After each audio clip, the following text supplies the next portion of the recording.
দর্শক স্বাগত নিউজ 24 এর নিয়মিত আয়োজন বীজ সংলাপে। অনুষ্ঠানে আপনাদের সাথে আছি আমি নাজিয়া কণা।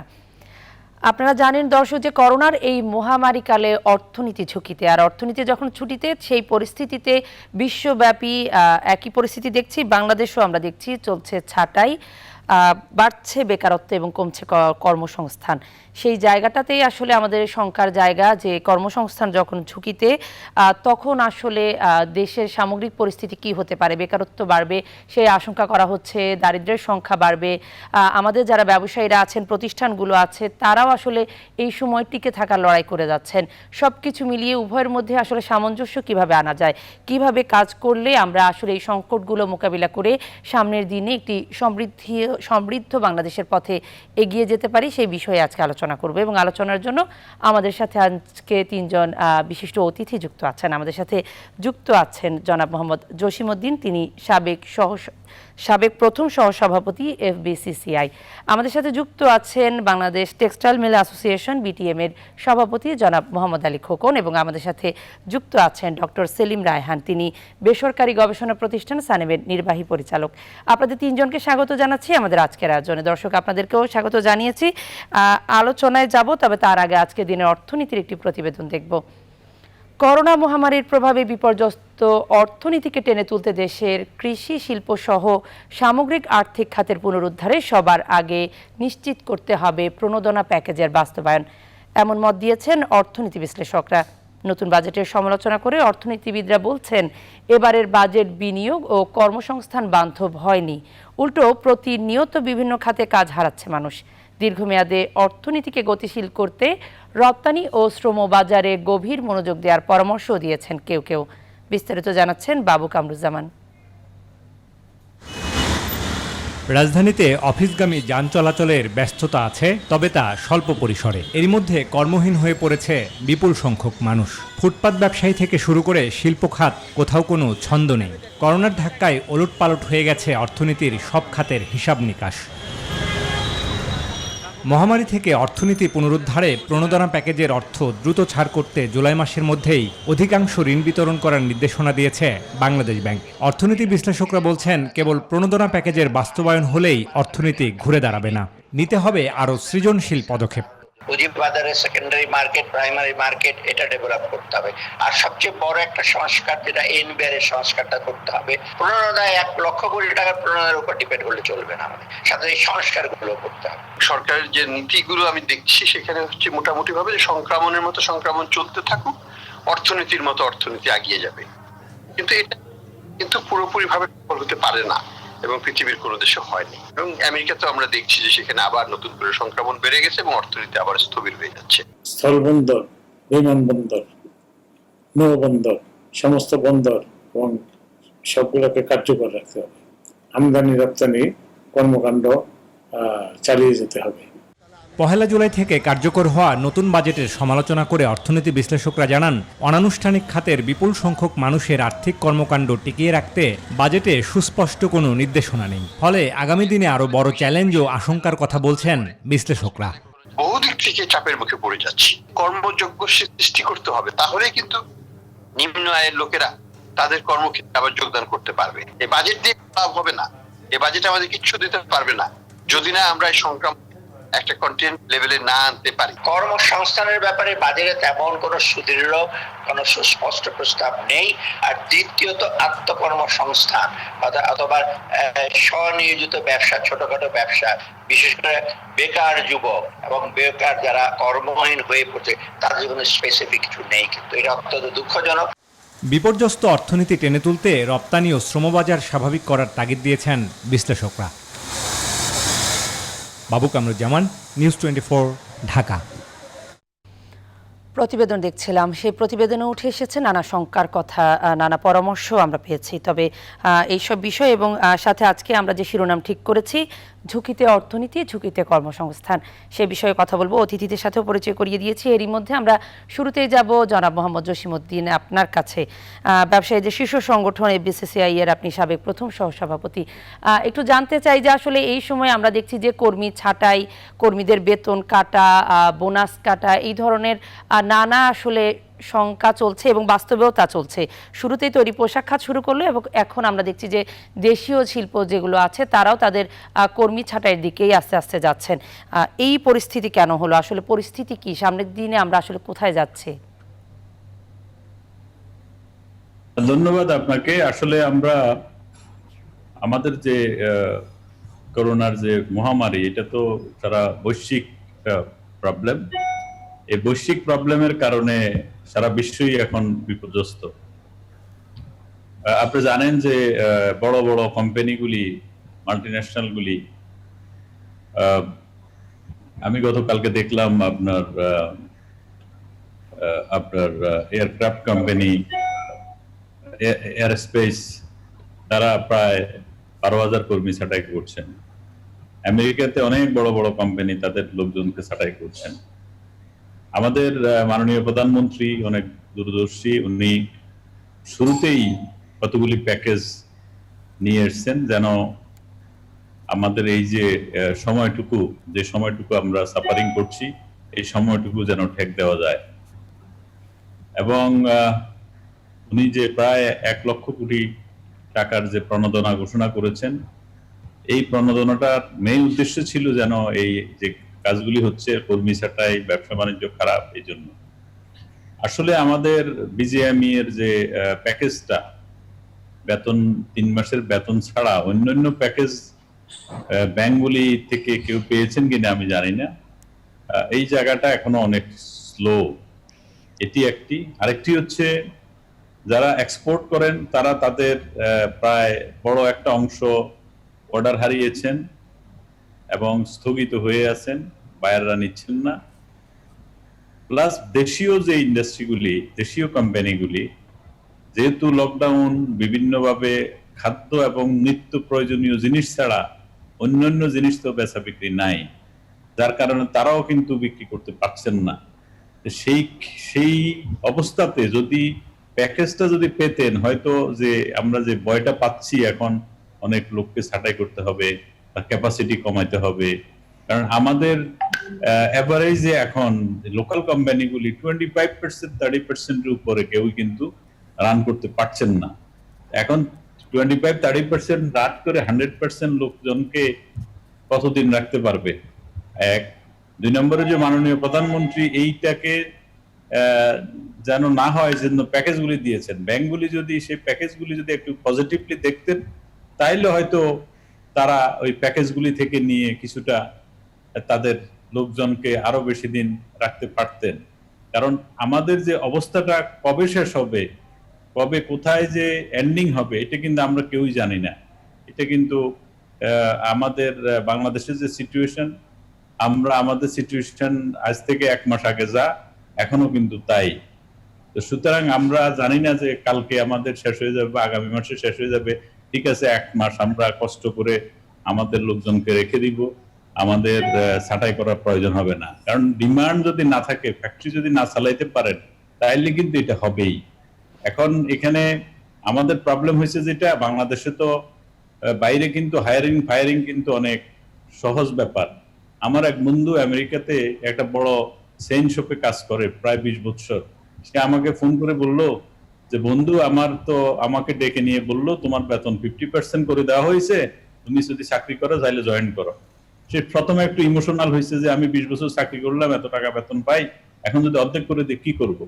পরবর্তীতে একদিন পরে সে ডিসিশন নিছে, না আমার তো এখন অন্য কোথাও যাওয়ার সুযোগও নাই, সে 50% বেতনও কিন্তু কাজ করছেন। এই জায়গাটাতে আমার প্রশ্ন, যে কর্মীদের অন্য কোথাও যাওয়ার সুযোগ নেই, সেই সুযোগটাকে কাজে লাগিয়ে কি আমাদের দেশের অভ্যন্তরেও এই ছাঁটাই কিংবা বেতন কমানোর এই প্রক্রিয়াটি কি চলছে মানুষের অসহায়ত্বের সুযোগ নিয়েই? না, অসহায়ত্বের সুযোগ মানে এখন তো সবাই অসহায়। এখানে শ্রমিক কর্মচারীরা যেরকম অসহায়, মালিকরাও কিন্তু অসহায়। কারণ সে তো ব্যবসা করবে, ব্যবসা থেকে সে আপনার তার ন্যায্য যে পাওনা দিবে। এখন বসে বসে তো কতদিন। দেখেন ইন্ডিয়াতে তারা তাদের যে শ্রম আইনের কে গত 3 বছরের জন্য তারা এটাকে স্থগিত করেছেন, এবং তাদের যে নিম্ন আয়, যেটা সর্বনিম্ন ইনকাম, যেটা মজুরি, সর্বনিম্ন মজুরি, সেটাও অ্যামেন্ডমেন্ট করার মতো সুযোগ শুধু করে ইন্ডিয়ান, দিয়েছে। আমরা দেখছি বিশ্বের অনেক দেশে আসলে অনেক দেশে করেছে। প্রতিষ্ঠানগুলো ছাঁটাই সুতরাং করছে, আমরা রিলায়েন্সের মতো যদি- কোম্পানিও আমরা যদি দেখছি যে বাইরে না, ছাঁটাইয়ের দিকে আমাদেরকে গেছে। তো- হয়তো এটি বাস্তবতা। আমি আপনার কাছে এই আমাদেরকে বিষয়ে reality তে আসছি আবার। এই বিষয়ে আমি আসলে মোহাম্মদ আলী খোকন আপনার কাছে আসতে চাই। শুরুতেই আমরা দেখলাম যে তৈরি পোশাক খাতি এই শ্রমিক ছাঁটাই দিয়েই শুরু করলো। যদিও জীবিকার প্রয়োজনে কারখানা খোলার কথা, কর্মীদের কথা ভেবে কারখানা খোলার কথাও শুরুতেই তারা করেছেন এবং তার কারণে সংক্রমণের ঝুঁকিও বেড়েছে, অনেকে তেমন অভিযোগ আছে। সে বিষয়ে হয়তো আমরা আরেকটু আলোচনা করব। তবে আমরা দেখছি যে সরকারি প্রতিষ্ঠানগুলো যখন আসলে ছাঁটাইয়ে চলে যায়, বিশেষ করে সরকারি পাটকলগুলো যখন তাদের শ্রমিকদের ছাঁটাই করছে, তখন বেসরকারি খাতগুলোকে আরো বেশি উৎসাহিত হচ্ছে কিনা? আপনারা তো বস্ত্র ও পাট একসাথেই কাজ করছেন, সেই জায়গাটিতেই প্রশ্ন। Thank you Nazia. আমি সুন্দর প্রশ্ন করার জন্য আমি বলবো যে ছাঁটাই শব্দটা আমার মনে হয় এটা সঠিক না। ছাঁটাই কথাটা হলো যে আমার ব্যবসা চলতেছে, আমি ছাঁটাই করে দিলাম, আমি হাই স্যালারিতে যারা পায় তাদেরকে কমানোর জন্য আমি তাদেরকে ইয়া করে দিলাম, কিন্তু বাস্তবে কিন্তু ছাঁটাইয়ের ব্যাখ্যাটা কিন্তু তা না। ছাঁটাইয়ের ব্যাখ্যাটা কিন্তু অন্যরকম। ছাঁটাইয়ের ব্যাখ্যাটা বোঝাচ্ছে, আপনি দেখেন শুধু নট বাংলাদেশ নয়, সারা পৃথিবীতে আমেরিকার মতো দেশ, ইউরোপের মতো দেশ, পৃথিবীর সকল দেশ কিন্তু তারা ছাঁটাই করছে। কেন করছে ছাঁটাই? একজন মালিক কখন ছাঁটাই করে? যখন সে তার প্রতিষ্ঠানকে লোকসানের দায়ভার আর নেওয়ার মতন থাকে না। আমি বলবো যে বাংলাদেশ জুট মিল অ্যাসোসিয়েশন বা বাংলাদেশের যে বিজিএমসি যে উদ্যোগ নিছে, যে আমি সেটাকে স্বাগত জানাই। কেন স্বাগত জানাই? যে আপনি দেখেন বাংলাদেশের জুট মিলে 1 টন জুট উৎপন্ন করতে, সুতো উৎপন্ন করতে 1,74,000 টাকা খরচ, 1 লাখ, এবং সে বিক্রি করে 96,000 টাকা। এই যে জুট মিলগুলি দীর্ঘদিন যাবত যে লোকসান দিচ্ছে, আমরা দেখছি 90-এর দশকের দিকে একটি সমীক্ষা বিজিএমসি, বিটিএমসি এবং সরকারের রাষ্ট্রায়ত্ত যে বাংলাদেশ কেমিক্যাল ইন্ডাস্ট্রি কর্পোরেশন যে লোকসান দেয়, প্রতি 2 বছরের লোকসান দিয়ে কিন্তু একটি যমুনা ব্রিজ নির্মাণ করা যেত। তাহলে আপনি বলেন যে 50 বছর আগের মিল, যে মিলগুলি বন্ধ করছে, প্রত্যেকটা মিল কিন্তু 50 বছর আগের মিল। 50 বছর আগের মিল যে যাদের সক্ষমতা হারাইছে, উৎপাদন ক্ষমতা হারাইছে, কষ্ট বুরসল বাড়ছে, তো সরকার আর কতদিনের দায়ভার নেবে? আপনারা যদি বলেন আদমজি মিল বন্ধ করার পর কোন শ্রমিক বেকার আছে? কোন শ্রমিক বেকার নেই, বরং ওই জায়গাতে যে শিল্প হয়েছে তার চেয়ে দ্বিগুণ লোক কিন্তু নিয়োগ হয়েছে। আমরা বারবার শ্রমের বাজার বলে জাতিকে এত বড় লোকসানের বোঝা কেন আমরা মাথায় চড়াই দেব? বরং এই জুট মিলগুলি বন্ধ হয়ে গেলে এই মন্ত্রণালয়টা বেসরকারি খাতে তারা আরো মনোযোগী হবে। এই সরকারি খাতে লোকসান টানতে তারা বেসরকারি খাতে কিন্তু এই মন্ত্রণালয় কোনো মনোযোগ দিতে পারে নাই। আমি ধন্যবাদ জানাই মাননীয় প্রধানমন্ত্রীকে, এবং তার সাথে ধন্যবাদ জানাই বর্তমান পাট ও বস্ত্র মন্ত্রী এবং যারা এই সাহসী উদ্যোগ নিছেন। আমি মনে করি এই শ্রমিকগুলি যদি বেকার হয়ে যায়, অঞ্চল ভিত্তিক আপনারা আমাদেরকে তালিকা দেন। আমার যদি অঞ্চলে কেউ যদি সুযোগ থাকে আমি তাকে চাকরি দিব। সেটি তো একটি ক্ষেত্রে, কিন্তু সক্ষমতার প্রশ্ন তুলে আমরা যে পাটকলগুলো বন্ধ করে দিলাম, সেক্ষেত্রে আসলে বন্ধ না করে পাটকলগুলোর সক্ষমতা বাড়ানো, কর্মীদের দক্ষতা বাড়ানো, কিংবা যে পুরনো যে আমাদের ইকুইপমেন্ট বা যন্ত্রপাতির কথা বলা হচ্ছে সেগুলো বাড়ানো যেত কিনা? কারণ এই শ্রমিকরা আসলে কোথায় যাবে? আমি এই বিষয়ে আপনার কাছে আরো জানবো হয়তো আমাদের পরবর্তী অংশে। জি, আপনি যদি 30 সেকেন্ডে কিছু বলতে চান। রাষ্ট্র কখনো ব্যবসায় করতে পারে না। পৃথিবীর কোন দেশেই রাষ্ট্রায়ত্ত মিল কখনোই লাভ করতে পারে না। রাষ্ট্রের কাজ কিন্তু ব্যবসা করা না। রাষ্ট্রের কাজ হলো পলিসি সাপোর্ট দেওয়া। রাষ্ট্রের কাজ হলো আমাদেরকে উৎসাহিত করা, আমাদেরকে সুযোগ সুবিধা সৃষ্টি করে দেওয়া, প্রণোদনা দেওয়া। পৃথিবীর কোন রাষ্ট্রই ব্যবসা করে কিন্তু আজ পর্যন্ত কিন্তু কোন শিল্প লাভবান হতে পারেনি। আপনি যেমনটি বলছেন। আমি ডক্টর সেলিম রায়হান আপনার কাছে আসতে চাই। আমরা দুজন ব্যবসায়ী নিয়ে তার বক্তব্য শুনলাম, সেই বক্তব্যের প্রেক্ষিতে আসলে আপনার কাছে বিশ্লেষণগুলো জানতে চাইবো যে বর্তমান প্রেক্ষাপটে আমরা জানি যে ছাঁটাই চলছে, সেটি হয়তো কোনো ক্ষেত্রে বাস্তবতা, কারণ ব্যবসা প্রতিষ্ঠানগুলোকেও টিকে থাকতে হবে এই সংকটে। কিন্তু যেই জীবিকার কথা বলে জীবনকে ঝুঁকিতে ফেলে আমরা দেশীয় বাজার খুলে দিলাম, আমরা রপ্তানির জন্য গার্মেন্টস খুলে দিলাম, এরপরেও যদি আমাদের সেই কর্মীরাই ঝুঁকিতে থাকেন, তাহলে আমাদের জীবনকে ঝুঁকিতে রেখে করোনাকালে সব কিছু খুলে দেওয়ার কি মানে? আনফরচুনেটলি নাজি, আমি আপনার প্রশ্নের কোনো কিছুই বুঝতে পারিনি আপনাদের যান্ত্রিক ত্রুটির কারণে। সাউন্ডটা খুবই খারাপ, কিছুই বোঝা যায় না এখন। আচ্ছা, কিছুই বুঝতে পারিনি। আমি কি যদি আবার বলবো, প্রশ্নটা- আপনি কি এখন শুনতে পাচ্ছেন ডক্টর সেলিম রায়হান? নাজিয়া, আপনার সাউন্ডটা কিন্তু বোঝা যায় না।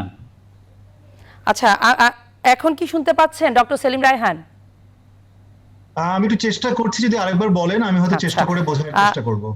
এই দুইজন ব্যবসায়ীদের বক্তব্যের প্রেক্ষিতে আপনি কি বলবেন? আচ্ছা, তাহলে আমি যদি প্রশ্নটা বুঝে থাকি যে বেসিক্যালি খোকন ভাই এবং জসিম ভাই তারা যেটা বললেন, এবং আমাদের শ্রমবাজার নিয়ে বর্তমান যে সমস্যাটা হচ্ছে সার্বিকভাবে করোনা ভাইরাসের কারণে, সেই ব্যাপারে যদি আমি একটু আমার মতটা তুলে ধরি, একটা জিনিস একটু মাথায় রাখা দরকার যে আমাদের শ্রমবাজারের যে বর্তমান বিষয় নিয়ে আমরা আলোচনা করছি, কাজ হারানোর ব্যাপার, বিশেষ করে অর্থনৈতিক কর্মকাণ্ড সংকুচিত হওয়ার কারণে বড় ধরনের ঝুঁকি সৃষ্টি হয়েছে শ্রমবাজারের উপরে অতিরিক্ত চাপের, এটা কিন্তু নতুন কোনো ঘটনা নয়। আমি একটা জিনিস একটু আপনাদেরকে মনে করে দিতে চাই যে শ্রমবাজারের উপরে এই চাপটা কিন্তু গত 1 দশক ধরে বাংলাদেশে আছে। নতুন করে আমরা যদি দেখি, বিশেষ করে সরকারি তথ্য অনুযায়ী বাংলাদেশ ব্যুরো অফ স্ট্যাটিস্টিক্সে যে শ্রম জরিপ যেটা আছে, সেখানে কিন্তু আমরা দেখছি যে গত 1 দশক ধরে কিন্তু নতুন করে কর্মসংস্থান সৃষ্টির প্রবৃত্তি কিন্তু কমে গেছে অনেক। যেভাবে অর্থনৈতিক প্রবৃদ্ধি যেভাবে হয়েছে, আমরা কিন্তু কর্মসংস্থান সেভাবে সৃষ্টি করতে পারিনি।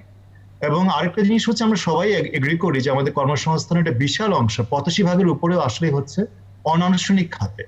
সুতরাং আনুষ্ঠানিক খাতে কর্মসংস্থান সৃষ্টি, বিশেষ করে আমি এখানে দেখছি যে গার্মেন্টস এবং বস্ত্র এবং পোশাক শিল্পের যারা শীর্ষস্থানীয় প্রতিনিধিরা আছেন, এবং এই পোশাক এবং বস্ত্র শিল্পের বাইরে কিন্তু বড় ধরনের কর্মসংস্থান সৃষ্টি করতে পারে এরকম খাদ্য কিন্তু আমরা সেভাবে সৃষ্টি করতে পারিনি। এখন দেখুন, এখন যে সমস্যাটা হচ্ছে, যে আমি অবশ্যই আমার দুই বড় ভাইয়ের সাথে আমি একমত যে যখন অর্থনৈতিক কর্মকাণ্ড উপরে প্রেশার আসে, একটা জায়গায় ব্যবসায়ীরা অথবা উদ্যোক্তারা তারা কিন্তু অ্যাডজাস্টমেন্ট করতে চান, কস্ট অ্যাডজাস্টমেন্ট, এবং সেই কস্ট অ্যাডজাস্টমেন্টের হয়তো তারা নানা, একটা দিকে হচ্ছে শ্রম শক্তি যদি কমিয়ে তারা সেই জায়গাটা কস্ট অ্যাডজাস্টমেন্ট করতে চান। এবং সারা পৃথিবীতে মুক্ত বাণিজ্য অর্থনীতির এটা মোটামুটি ফ্রি মার্কেট ইকোনমির এর একটা প্রিন্সিপাল, যে লেবার মার্কেটের উপরে লেবারের উপরে তারা সেই রেগুলেশন তারা চান না। কিন্তু একটা জিনিস খেয়াল করতে হবে, বাংলাদেশের অর্থনীতি এবং ইউএস এর অর্থনীতি কিন্তু এক নয়। আমরা যখন তুলনা করব, আমাদের একটা জিনিস খেয়াল রাখতে হবে যে বাংলাদেশের অর্থনীতি কিন্তু বিশাল সংখ্যক মানুষ এখন দারিদ্র্য সীমার নিচে পড়ে যাচ্ছে। এবং এই করোনা ভাইরাসের কারণে আমরা যে দেখছি, আমাদের গবেষণা ও অন্যান্যরা অনেকেই গবেষণা করে দেখিয়েছেন যে দারিদ্র্যের হার প্রায় দ্বিগুণ হয়ে যেতে পারে। এবং পাশাপাশি একটা বিশাল সংখ্যক মানুষ যখন কর্মসংস্থান হারাচ্ছেন, তখন কিন্তু একটা দায়ভারের কথা বলি, তখন কিন্তু আমাদের অর্থনীতির উপরে বোঝার কথাটা বলি, এটা বিশাল হতে পারে। যেখানে অন্যান্য অনেক দেশে যেখানে নানা ধরনের সোশ্যাল সিকিউরিটি বলি, সোশ্যাল সেফটি কথা বলি, যতটা শক্তিশালী, আমাদের দেশে কিন্তু ততটা শক্তিশালী নয়। সুতরাং সরকারের একটা বড় ধরনের দায়বদ্ধতা আছে, বিশেষ করে যারা কাজ হারাচ্ছেন, যারা দারিদ্র্য সীমার নিচে পড়ে যাচ্ছেন, তাদেরকে কিভাবে সাময়িকভাবে হলেও একটা স্বস্তি জায়গা দেওয়া যায়। এমনকি আমি মনে করি ব্যবসায়ী প্রতিষ্ঠানে যারা শীর্ষস্থানীয় ব্যবসায়ী প্রতিষ্ঠানগুলো যারা আছেন, তাদের একটা দায়িত্বের জায়গা আছে। কিভাবে, আমি একটা জিনিস আমি মনে করি যে এই যে একটা সংকট চলছে, সরকারের একার পক্ষে সংকট মোকাবেলা করা সম্ভব নয়। আমি মনে করি সরকার, বেসরকারি অর্গানাইজেশন যারা আছেন, এমনকি এনজিও এবং অন্যান্য যে স্টেক হোল্ডার যারা আছেন, তাদেরকে সমন্বিতভাবে এগিয়ে আসতে হবে। সুতরাং এই যে উদাহরণগুলো সৃষ্টি হচ্ছে যে বিভিন্ন জায়গায় লোক ছাঁটাই হচ্ছে, জনবল ছাঁটাই হচ্ছে, একটু কি চিন্তা করা যেত কিনা যে অন্য কোনো উপায় ছিল কিনা, এবং সেই জায়গাটাতে যারা ছাঁটাই করতে বাধ্য হচ্ছেন তাদেরকে কোনোভাবে সহায়তা দেওয়া যায় কিনা। যেমন আমরা দেখেছি স্টিমুলাস প্যাকেজের আওতায় প্রথম স্টিমুলাস প্যাকেজটি কিন্তু 5,000 কোটি টাকার গার্মেন্টস খাতের শ্রমিকদের বেতনের সাথে সংশ্লিষ্ট করে দেওয়া হয়েছিল। আমি এটাও শুনছি যে গার্মেন্টস এর তরফ থেকে এরকম আবেদনও জানানো হয়েছে যে আরো কিছুদিন এটা বাড়ানো যায় কিনা। আবার এটাও আমরা শুনছি গার্মেন্টস এর অনেকেই কিন্তু তারা এই স্টিমুলাস প্যাকেজের সুবিধা এখন পর্যন্ত নিতে পারেনি। তো এই যে একটা অ্যানোমালিজ আছে, এগুলোকে কিভাবে অ্যাড্রেস করা যায়, পাশাপাশি গার্মেন্টস এর বাইরে অন্যান্য খাতেও যে আমরা দেখছি যে শ্রমিক অনেকে কাজ হারাচ্ছেন, সেখানে সরকারের যে সামাজিক সুরক্ষা কর্মসূচি কিভাবে এক্সটেন্ড করা যায়, আমার মনে হয় এই আলোচনাগুলো করা দরকার। আনফরচুনেটলি বাজেটে কিন্তু আমরা সেই জায়গাটা খুব স্পষ্টভাবে দেখতে পাই।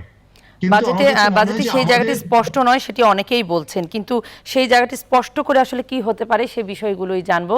আমাদের সাথে যেসব অতিথিরা যুক্ত আছেন, আপনারা যুক্ত থাকুন এবং দর্শক আপনারাও সাথে থাকুন। আমাদের বীজ সংলাপের এই পর্যায়ে নিচ্ছি একটি বিরতি, আশা করছি সঙ্গেই থাকবেন।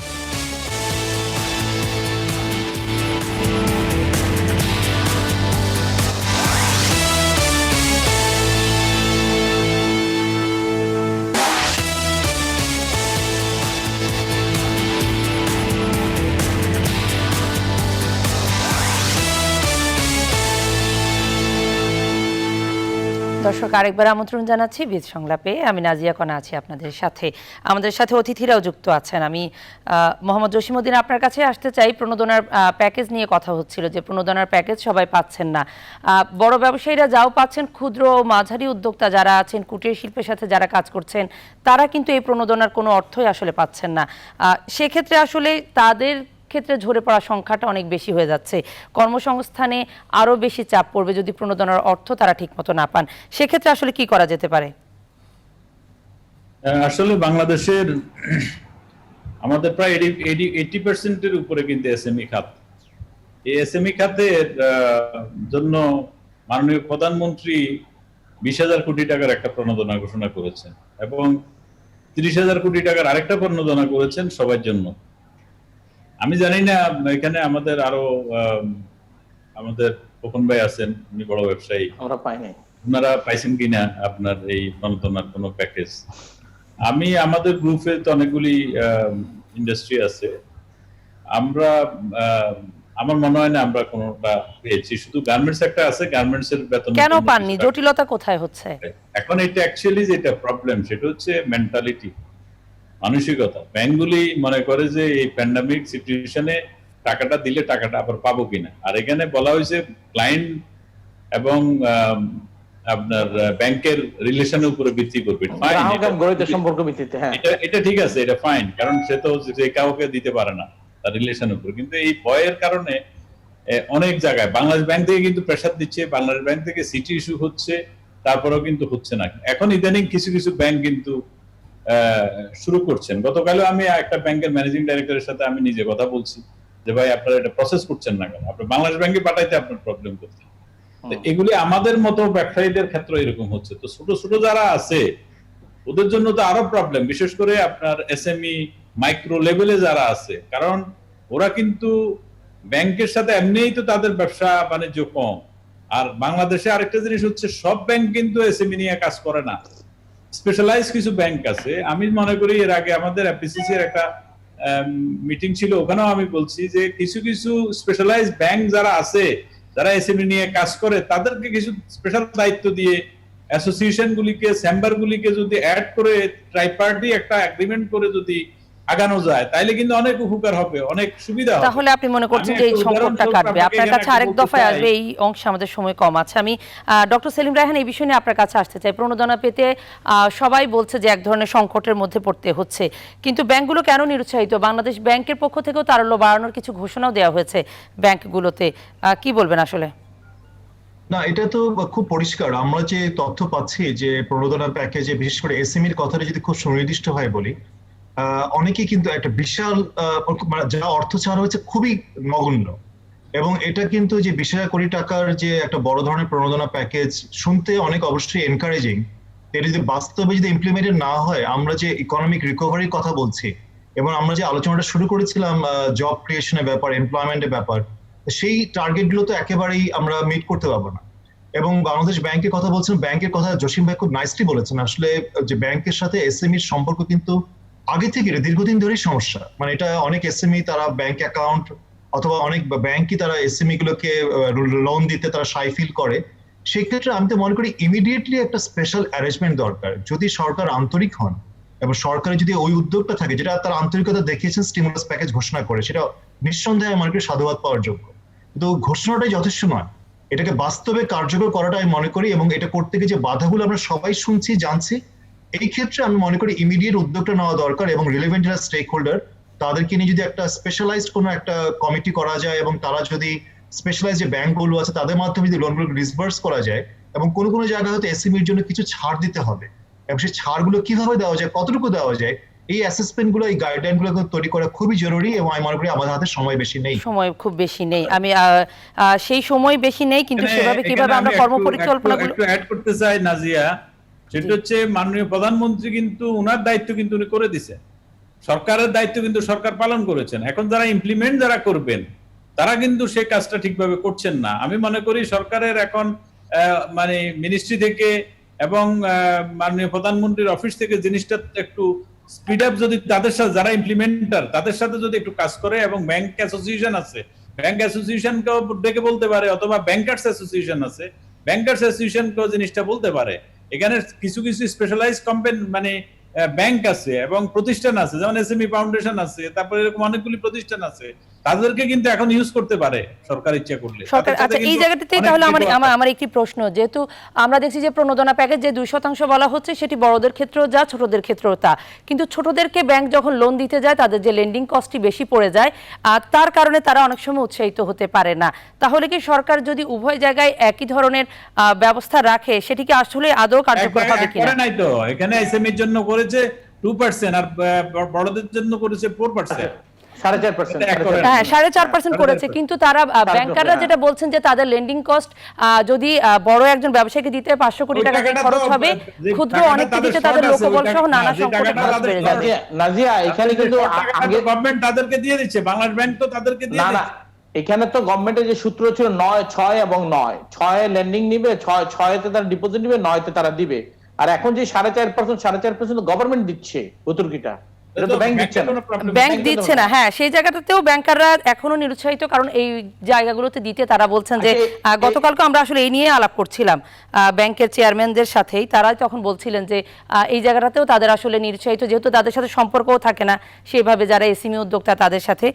এই লোনগুলো ছাড়া হতেও নানা জটিলতা দেখছি। আমি মোহাম্মদ আলী খোকন আপনার কাছে আসলে রপ্তানির চিত্রটা জানতে চাই। এই খাত নিয়ে আসলে নানা শঙ্কা, বিশেষ করে তৈরি পোশাক নিয়ে কোন পরিস্থিতিতে আছি, সামনে কি ধরনের অর্ডার আছে পোশাক রপ্তানিকারকদের কাছে?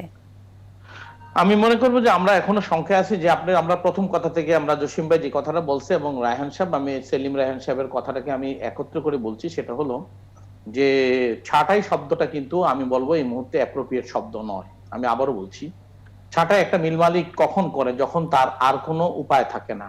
একজন শ্রমিক কর্ম হারাইলে 3 মাস বেকার থাকবে, অন্য জায়গায় কাজ খুঁজে পাবে, কিন্তু একটা মালিক যখন তার 1000 কোটি টাকা লোনের বোঝা নিয়ে বিশাল একটি হোসেন সাগর পাড়ি দেয়, আর যখন সে সাগরের মাঝখানে সমুদ্রের যখন ওই শিপের যখন তেল ফুরিয়ে যায়, ইঞ্জিন বন্ধ হয়ে যায়, সেই মালিক তো, সেই নাবিক তো দিশেহারা। আমরা সেই শিপের ক্যাপ্টেন, যে ক্যাপ্টেন এখন সাগরের মাঝে, আমাদের শিপের তেল নেই, উত্তাল সমুদ্র এবং আমাদের কোনো গন্তব্যের কোনো ঠিক নেই, ইঞ্জিন বিকল। তো সুতরাং এত বড় শিপ নিয়ে তার সেই পারে ভিড়ানো এটা একটা কঠিন কাজ। না, আপনারা তো সেই রপ্তানির দোহাই দিয়েই তো শুরুর দিকেই গার্মেন্টস গুলো খুললেন, বললেন যে অর্ডার হারিয়ে যাবে, শ্রমিকদেরকে বেতন দেওয়া যাবে না, তাহলে এখন কেন সেটি? আপনি যে বেতন যে দেওয়া হয়েছে গার্মেন্ট, আমি তো যদিও আমার গার্মেন্টস শিল্পে আমি একজন উদ্যোক্তা এবং প্লাস আমি একজন ব্যাকওয়ার্ড লিঙ্কেজের একজন একটা অ্যাসোসিয়েশনকে নেতৃত্ব দিচ্ছি। গার্মেন্ট শ্রমিকের যে স্যালারিটা দেওয়া হয়েছে সেটা 60% অফিসিয়াল, কিন্তু আপ টু সুপারভাইজার পর্যন্ত দেওয়া হয়েছে, এর উপরে কিন্তু দেওয়া হয়নি। 60% স্যালারি আসছে শ্রমিক দেশে, বাকি 40% কিন্তু মিল মালিকরা দিয়ে যাচ্ছে যারা আছে। আপনি ওই আলোচনাটা কেন আসতেছে না? যদি সম্পূর্ণ বেতন দেওয়া হইতো, প্রতি বছর বেতন আসে 4300 কোটি টাকা, 4300 কোটি টাকা প্রতি মাসে সব সার্বিক বেতন আসে, আর আপনি 3 মাসে প্যাকেজ দিয়েছেন 5000 কোটি টাকা। তা 5000 কোটি টাকা যদি আপনি ভাগ করেন, 60% স্যালারিটাও পায় নাই। ইদানিং আমি দেখছি আমার ফ্যাক্টরিতে ব্যাংক বলছে যে স্যালারি শেষ, এই মাসে আমরা দিতে পারবো না, অথচ এই মাস এখনো আছে। এখন আপনাকে ভাবতে হবে জিনিসটা যে না, সেক্ষেত্রে আপনাদের একটা সময় পর্যন্ত ব্যাংকের ইন্টারেস্টটাও হেল্ড আপ করা হয়েছিল আপনাদের ব্যবসা। ওইখানে 2% শুধু সরকার ভর্তুকি দিবে, বাকিটা দিতে হবে। আপাতত আমাকে দিতে হবে না, আমাকে মকুফ করে নাই। যখন আবার ওই সময়টাতে টিকে থাকার জন্য তো একটু সুযোগ দেওয়া হয়েছিল। আসলে যেটি ডক্টর সেলিম রায়হান বলছিলেন যে অন্য কোন আসলে উপায় আছে কিনা কর্মী ছাঁটাইয়ে না দিয়ে। আমি একটু কথা শুনেন, শেষ করি। আমি বলি যে বাংলাদেশ সরকার তার জুট মিলগুলি দীর্ঘ 50 বছর বন্ধ থাকা, পুরাতন মেশিন হওয়ার কারণে তার উৎপাদন ক্ষমতা হারিয়েছে এবং তার সাথে ওভারহেড কস্ট তার বেড়েছে। একটা বাংলাদেশের জুট মিলের যে সরকারি যে জুট মিল, তার উৎপাদন খরচ 1,96,000 টাকা পার টনে কস্ট করে, 74,000 টাকা, সে বিক্রি করে 96 টাকা করে। সে বাধ্যতামূলক একটা পাটের ব্যাগ বিক্রি করে খাদ্য মন্ত্রণালয় 56 টাকা, সেটা বেসরকারি খাতে মূল্য কিন্তু 36 টাকা। আপনি কি বেসরকারিকে দাম দিবেন না? বেসরকারি খাত যেখানে উৎপাদন কস্ট 36 টাকা ব্যাগ দিতে পারে, সেখানে বিজিএমসি থেকে 54 টাকায় কিনতে হয় সরকারকে। তাহলে কেন এই লোকসান দিয়ে? একদিকে খাদ্য ডিপার্টমেন্ট লোকসান দিচ্ছে, অন্যদিকে বিজিএমসি লোকসান দিচ্ছে। এই বিজিএমসি না, আমি মনে করি যে সরকার এই মুহূর্তে যে গোল্ডেন, আপনারা যখন এই অনেক আমাদের বিজ্ঞ লোকেরা কথা বলছিল আদমজি যখন বন্ধ করা হয়, কিন্তু সেই শ্রমিকরা বেকার আছে। যেতে হবে মোহাম্মদ আলী খোকন, আপনার কথাটা, আপনি এই গোল্ডেন হ্যান্ডশেককে আপনি আসলে স্বাগত জানাচ্ছেন, যেটা আপনি শুরুতেও বলেছেন। আমি মোহাম্মদ জসিমউদ্দিন আপনার বক্তব্যটিও নিব, তবে বিরতি থেকে ফিরে এসে দর্শক সাথেই থাকুন, নিচ্ছি একটি বিরতি।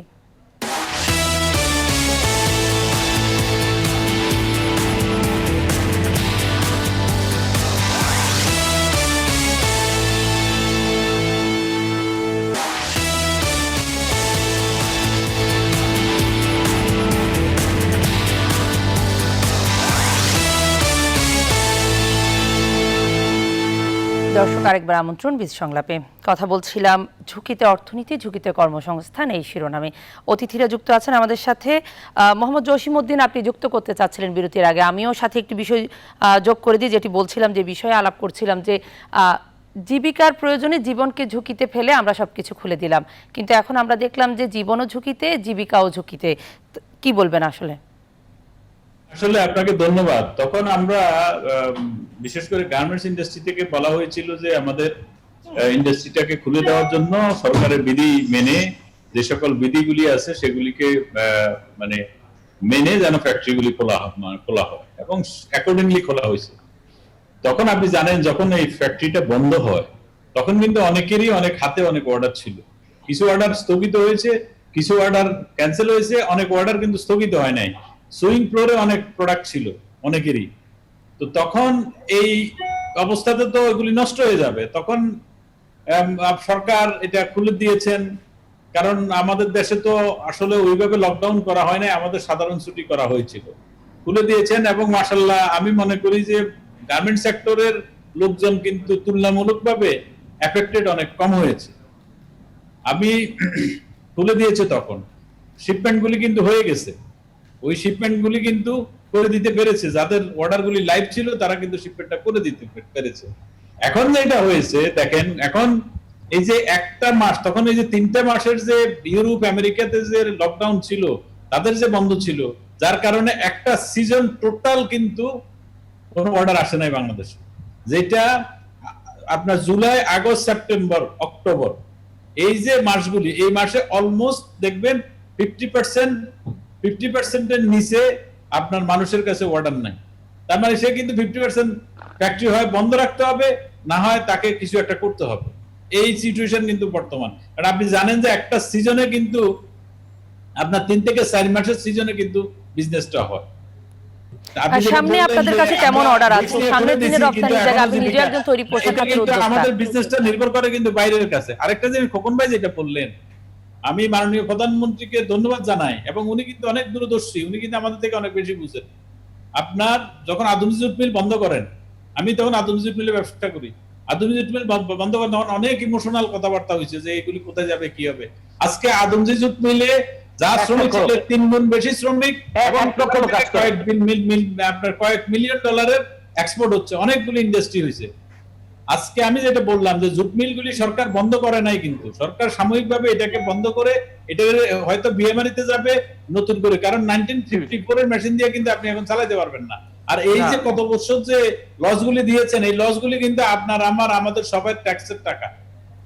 এখন সরকার হয়তো এটা করবেন, আমি মনে করি একটা হয়তো এটাকে মডেলিং করে তারা চালাবেন, অথবা প্রাইভেট সেক্টরের কাছে দিয়ে দিবেন, অথবা এক একটা জুট মিল এক একটা স্পেশাল ইকোনমিক জোন হইতে পারে, একটা আপনার স্পেশাল ইকোনমিক জোন হইতে পারে, বা একটা ইপিজেড হইতে পারে, যেরকম আদমজি হয়েছে। আপনি খুলনা থেকে শুরু করে সরকারি যতগুলি মিল আছে জুট মিল, প্রত্যেকটা কিন্তু এক একটা 50 একর, 100 একর, 150 একরের উপরে। এই বিলাসিতার তো এখন আর দরকার নাই। এখন আমি মনে করি মাননীয় প্রধানমন্ত্রী সারা বাংলাদেশে যত জুট মিলগুলি আছে সব জুট মিলগুলিকে স্পেশাল ইকোনমিক জোন করে দিতে পারে, অথবা জুট ইন্ডাস্ট্রিও যদি করতে পারে, যে বলতে পারে যে ঠিক আছে তোমরা পিপিপিতে করতে পারো, তোমরা প্রাইভেট সেক্টরে নিয়ে জুট ইন্ডাস্ট্রি করবা, অন্যান্য ইন্ডাস্ট্রি যদি তোমরা সাথে করতে পারো, করো। এটা যদি করে তাহলে কর্মসংস্থান যে 24,000 লোকের কথা আমরা বলছি, এর থেকে এটি বাড়বে আপনি আশা করছেন। আমি ডক্টর সেলিম রায়হান আপনার কাছে আসতে চাই। কর্মসংস্থান ঝুঁকিতে শুধুমাত্র তো দেশের বাজারে না, আন্তর্জাতিক বাজারও এখন সংকটে আছে, যার কারণে যারা প্রবাসীরা দেশের বাইরে আছেন তারাও কিন্তু ঝুঁকিতে, অনেক প্রবাসী দেশেও ফিরে এসেছেন। সেই জায়গাটিতে যে কর্মসংস্থানের উপর একটি বড় ধরনের চাপ পড়বে, তার সাথে আরেকটি বিষয় যুক্ত করি, নতুন করে যারা তরুণ শ্রমবাজারে ঢুকবেন বা কর্মবাজারে ঢুকবেন, তাদের জন্য কিন্তু সেই জায়গাটি এখন আর নেই। তার মানে যে বড় একটি চাপ পড়তে যাচ্ছে, সেটি আমরা আসলে কিভাবে মোকাবিলা করব? আমি একটু আগের আলোচনার সূত্রটা ধরে একটু বলতে চাই যে আমি অবশ্যই একমত যে আমাদের যে জুট মিল অথবা অন্যগুলোকে মডার্নাইজ করার অসম্ভব দরকার আছে, এবং বিশেষ করে পাট নিয়ে গবেষণা করার। এবং আমরা জানি যে পাটের পণ্যের বহুমুখীকরণ কিন্তু একটা সায়েন্টিফিক একটা দিকও আছে, এবং পাশাপাশি এটা কিন্তু এনভায়রনমেন্টাল ফ্রেন্ডলি, এবং এটা নিয়ে অনেক কিছু করার সুযোগ আছে। কিন্তু আনফরচুনেটলি এগুলো কিন্তু দীর্ঘদিন আমাদের দেশে অবহেলিত হয়েছিল। এটা আমি যেটা ভাইরা বললেন যে আসলে এত বছর ধরে এই মিলগুলো কেন মডার্নাইজ করা হয়নি, এবং সেটাও কিন্তু আসলে তার একটা অ্যাকুমুলেটেড রেজাল্ট আমরা পাচ্ছি। আমি আশা করবো ওনারা যেটা বলেছেন যে এইগুলোকে মডার্নাইজ করা হবে, এগুলোতে যাতে এমপ্লয়মেন্ট জেনারেট হবে, আদমজির মতো এক্সাম্পল হবে। কিন্তু হয়তো যেটা ঘটনাটা ঘটেছে, টাইমিংটা হয়তো একটা রং সিগন্যাল গেছে এই সময়। এখন যেহেতু বেশিরভাগ জায়গায় মানুষ কাজ হারাচ্ছেন, সেখানে নতুন করে এই ঘটনাটা হয়তো এক ধরনের একটা টাইমিং এর ক্ষেত্রে মিসম্যাচ হয়েছে। কিন্তু আমি মনে করি সেই উদ্যোগটা পাশাপাশি উদ্যোগটা থাকা দরকার। তো আরেকটা জিনিস আমি বলবো যে পিপিপির এখন পর্যন্ত বাংলাদেশের অভিজ্ঞতা কিন্তু খুব সুখকর নয়, এখন পর্যন্ত সাকসেসফুল নয়। আপনি যে বাইরের কথাটা বলছেন নাজিয়া, যে একটা বিশাল সংখ্যক মানুষ কিন্তু বাইরের দেশ থেকে বাংলাদেশে চলে আসার অলরেডি চলে এসছে, এবং অনেকে যদি ফ্লাইট গুলো চালু হয় তাহলে কিন্তু একটা বিশাল সংখ্যক মানুষ ব্যাক করতে পারে মিডল ইস্টার্ন কান্ট্রিজ গুলো থেকে। এবং এটা আমাদের দেশে অলরেডি যে শ্রমবাজার যে একটা সমস্যা আছে, তো আমরা এতক্ষণ ধরে আলোচনা করলাম, নতুন আরেকটা অ্যাডিশনাল প্রলেপ হতে যাচ্ছে। পাশাপাশি একটা হচ্ছে যে তরুণরা যারা, তাদের একটা বিশাল সংখ্যক তারা নতুন কাজ পাওয়ার ক্ষেত্রে তারা কিন্তু এই বছর এবং সামনের বছরে আরো অ্যাডিশনাল প্রেশার তারা ফিল করবে। এই সমস্ত কিছু মিলে আমি যে জায়গাগুলো দেখছি, একটা হচ্ছে অর্থনৈতিক কর্মকাণ্ডকে পূর্ণোদ্যমে চালু করার জন্য আমাদের যে উদ্যোগগুলো নেওয়া হয়েছে, বিশেষ করে স্টিমুলাস প্যাকেজ বলি অথবা অন্য যে বিষয়গুলো আছে, এগুলোকে কিন্তু পরিপূর্ণভাবে কার্যকর করতে হবে। পাশাপাশি একটা জিনিস খেয়াল রাখতে হবে যে নতুন নতুন যে কাজের ক্ষেত্রে, বিশেষ করে অর্থনৈতিক বহুমুখীকরণের যে উদ্যোগগুলো আছে, সেগুলো যেন আমরা করতে পারি। এবং বাইরের থেকে যারা ফিরছেন তাদের যে দক্ষতা আছে, তাদের যে বিভিন্ন স্কিল এবং তাদের যে অভিজ্ঞতাগুলো আছে, সেগুলোকে আমরা কাজে লাগাতে পারি কিনা। বিশেষ করে কয়েকটা স্পেশাল ইকোনমিক জোন যদি আমরা খুব দ্রুত বাস্তবায়িত করতে পারি, তাহলে কিন্তু একই সাথে আমরা কিছু হলেও বিদেশি বিনিয়োগ আমরা আকৃষ্ট করতে পারবো, যেখানে আমরা অনেক পিছিয়ে আছি।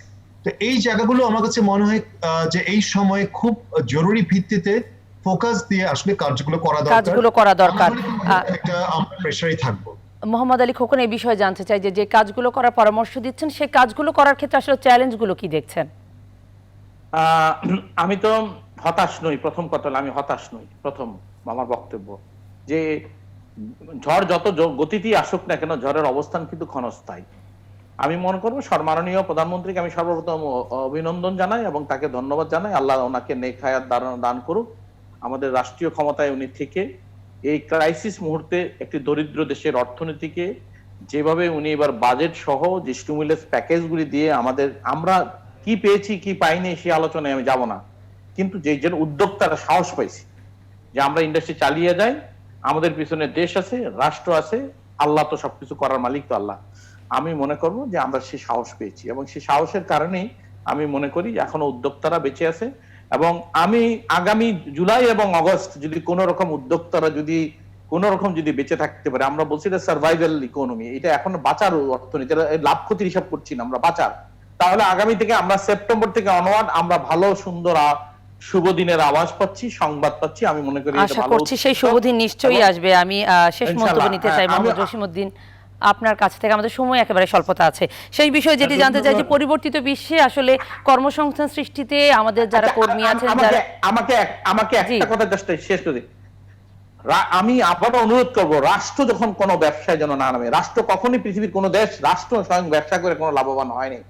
ব্যবসা করতে হবে বেসরকারি খাতে। পৃথিবীর জাপান থেকে শুরু করে আমেরিকা পর্যন্ত আপনি উদাহরণ দেখেন, এবং দেশের কর্মসংস্থানের একটি বড় অংশ বেসরকারি খাত করছে। আমি শেষ মন্তব্যটি জনাব মোহাম্মদ জসিমউদ্দিন আপনার নিতে চাই যে দক্ষতা বাড়ানোটাও এই সময়টা কতটা জরুরি। ধন্যবাদ। আসলে আমাদের দেখেন, আমার খোকন ভাই যেটি বললেন যে অনেক লোক আমাদের আরেক ভাইও বললেন যে অনেক লোক বিদেশ থেকে চলে আসতেছেন।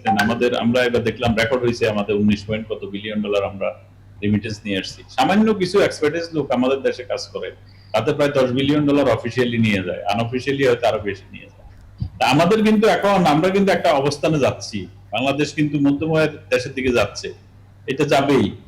এখন এখানে আমাদের কিন্তু এখন হিউম্যান রিসোর্স একটা মানে ম্যানেজারিয়াল হিউম্যান রিসোর্সটা ডেভেলপ করা দরকার। আমার এখন শ্রমিক দরকার নাই, শ্রমিক নিয়ে আমি কাজ করাচ্ছে, আমাদের অনেক ধরনের হিউম্যান রিসোর্স নিয়ে কাজ হয়। আমি মনে করি নিড বেস হিউম্যান রিসোর্স, এবং আমাদের সময় একেবারে কম আছে, যদি এক কথায় শেষ করেন। শিক্ষা ব্যবস্থাতেও কিন্তু আমাদের এগুলি নিয়ে আসা দরকার। আরেকটা জিনিস হলো আপনি যেটা বললেন যে আমাদের মাননীয় প্রধানমন্ত্রী কিন্তু একটা বড় ধরনের সাহস জাতিকে দিয়েছেন এবং উনি সময়ের সাথে সাথে একটা প্যাকেজ দিয়েছেন। যদিও আমরা এটা হয়তো আমরা পেয়ে যাব। আর বিশ্বের যে অবস্থা, যদি সেকেন্ড ওয়েভ না আসে তাইলে হয়তো আমরা বিশেষ করে এক্সপোর্টের ক্ষেত্রে আমরা নভেম্বর ডিসেম্বরের পর থেকে কিন্তু কাজ পেতে শুরু করব এবং কাজ পাবো। তো সেই ক্ষেত্রে হয়তো এক্সপোর্ট গুলো বেঁচে যাবে। এক্সপোর্ট বেঁচে গেলে আর যদি আপনার সিচুয়েশনটা ডেভেলপ করলে বাংলাদেশের ইকোনমি অটোমেটিকলি অর্থাৎ কিন্তু ভালো হবে। অসংখ্য ধন্যবাদ। আসলে আমাদের আজকে সময়ও স্বল্পতা আছে। অসংখ্য ধন্যবাদ মোহাম্মদ জসিমউদ্দিন, অসংখ্য ধন্যবাদ মোহাম্মদ আলী খোকন এবং অসংখ্য ধন্যবাদ ডক্টর সেলিম রায়হান, আপনাদের তিনজনকে আমাদের অনুষ্ঠানে যুক্ত হবার জন্য এবং আপনাদের মূল্যবান মতামত দিয়ে আসলে এই বিষয়ে কি করা যায় সেই পরামর্শগুলো জানানোর জন্য। যে কথাগুলো আসলে উঠে আসছে, পরিবর্তিত বিশ্বে হয়তো দক্ষতা বাড়ানোতে নজর দিতে হবে। পরিবর্তিত বিশ্বে নতুন বিনিয়োগ, বাংলাদেশে যদি আমরা নতুন বিনিয়োগ আনতে পারি, বেসরকারি খাতকে চাঙ্গা করতে পারি, তাহলে কর্মসংস্থানের একটি বড় সুযোগ তৈরি হবে। এবং এই ঝুঁকিগুলো মোকাবেলা করতে সবার আগে যেটি প্রয়োজন, যেটি বলছিলেন আলোচকরা, আমাদেরকে করোনা ভাইরাসের এই সংক্রমণের হাত থেকে রেহাই না পেলে আসলে কোনো কিছুই সম্ভব নয়। তাই সংক্রমণ কমানোর দিকেই আসলে সবার আগে নজর দিতে হবে। দর্শক, এই ছিল আমাদের আজকের আলোচনা। আগামী অনুষ্ঠান দেখার আমন্ত্রণ জানিয়ে এখানে শেষ করছি।